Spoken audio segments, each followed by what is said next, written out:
Eto pala ang aso ko, si Inday. Pero ang pangalan niya talaga Akasi. Mga anak na naman siya, pangilang beses na.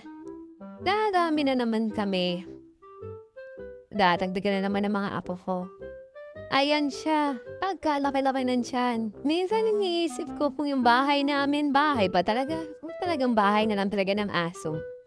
Hindi ko na rin talaga alam. Na sobrang laki ng tiyan mo, Inday, hindi ko alam kung anong oras lalabas ang anak mo. Hindi ko alam kung anong mangyayari. Antay tayo ng antay. Pero sana lumabas.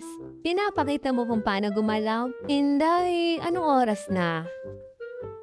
Magpahiwatig ka naman kung lalabas na o hindi. Ayun nga at nakatulog ako kakaintay sa'yo. Pagising ko, makita mo napadila ka na lang. At nailabas mo na naman ng 5. 5 na naman na madadagdag sa bahay. Ngayon, hindi ko na talaga alam kung doghouse na lang ba ang bahay namin. Tayo na naman humusga. Basta +5.